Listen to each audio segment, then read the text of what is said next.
नौकरी चली गई, घर चलाने के लिए पैसे बोलने से मना कर रखा है, लेकिन अब जो शर्जीना की कंडीशन है ना, उससे कुछ अरसे के लिए हमारे यहाँ शिफ्ट हो जाना चाहिए। और वैसे भी तुम्हें कौन ऐसे नहीं। भी तुम दुखी हो, मैं नहीं चाहती कि तुम कोई गलत डिसीजन ले लो। ਜਦੋਂ ਮਨਾਉਂਦਾ ਸੀ ਮੈਂ ਰੁੱਸ ਜਾਂਦਾ ਸੀ ਅੱਖੀਆਂ ਨੂੰ ਚੁੰਮ ਕੇ मुझे शर्जीना और मुस्तफ़ा के मामलात में तो मैंने अयाशियों में रखा मैं। अम्मा अब्बा ना सही कहते थे, यूजर वो तो सही। कभी मैं कभी तुम देखिए हर पीर और मंगल रात 8 बजे सिर्फ ARY डिजिटल पर। अस्सलाम वालेकुम नाज़रीन ड्रामा सीरियल कभी मैं कभी तुम के नेक्स्ट एपिसोड में आप देखेंगे कि शर्जीना और मुस्तफ़ा के बीच में सब कुछ अच्छा चल रहा था। दोनों अपनी लाइफ में काफ़ी एडजस्ट भी हो रहे थे। मुस्तफ़ा तो तोहफे में शर्जीना को रिंग भी दे देता है। उम्मीद की एक किरण भी थी कि वो नौकरी तो लग चुकी है, प्रमोशन हो जाएगी, हालात बहुत बेहतर हो जाएंगी।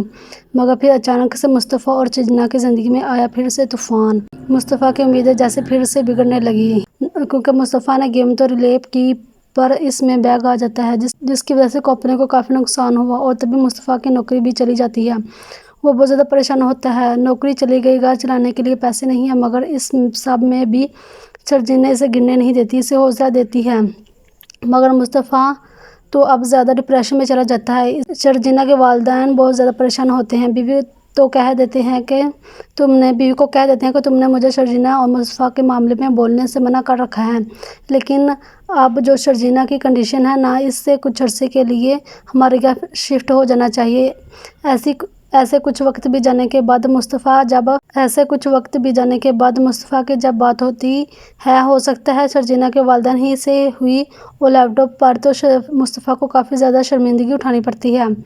इसे तो अब शदीद गुस्सा आ जाता है। इसी वक्त लैपटॉप बंद किया देखते देखते मुस्तफ़ा का गुस्सा तो और भी बढ़ जाता है, तो वो इसी गुस्से में आकर मोबाइल फ़ोन भी पटक देता है, तोड़ देता है। मगर फिर शर्जीना जो कि उम्मीद से हो जाती है और ये मुस्तफ़ा जो कि घर छोड़कर ही चला गया है, इसी बेरोज़गारी के डिप्रेशन में आकर घर में मुश्किलात ही इतनी है कि अभी खबर ये मुस्तफ़ा को होती ही नहीं। शर्जीना इसके पीछे जाती है, इसे रोकने की कोशिश करती है, मगर मुस्तफ़ा कुछ नहीं सुनता, घर से बाहर चला जाता है। अब हालात इतने ख़राब हैं कि मोटर बाइक का पेट्रोल भी जला जा रहा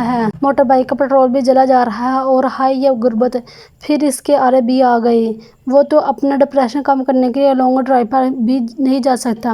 पेट्रोल ख़त्म हुआ तो वो इसी मोटर बाइक को गिरता हुआ फुटपाथ पर आकर बैठ गया रोता है, क्योंकि मुस्तफ़ा को तो यही सोच है कि इसने कौन सा शर्जीना को अय्याशियों में रखा हुआ है। हम अब्बा सही कहा करते थे, हूँ तो मैं लूज़र ही। अब मुस्तफ़ा के हालात अभी फ़िलहाल तो ठीक नहीं होंगे, इसका डिप्रेशन और बढ़ता जाएगा और आखिर शर्जीना को अपनी माही की तरफ जाना होगा, जबकि इधर मुस्तफ़ा के वालिदैन जो कि अपने बड़े बेटे की दौलत में आ ही गए हैं, वो दौलत जो इसके नहीं है बल्कि बीवी से ही लुटी हुई है, वो तो अपने माँ बाप पर अब इम्प्रेशन डालने के लिए अपने घर यानी बीवी का घर ले जाता है कि अब्बा अम्मा आप मेरे साथ चलें, वहाँ पर आकर रहें। और फिर ये दिखाई रुबाब अपने सास ससुर को अपनी असलियत, ख़ास तौर पर अपनी सास को जो इसके लिए मरी और बिछी जा रही थी, अब वो इस रुबाब से मुँह की खाएगी और तब जाकर इन्हें शर्जीना का सास होगा।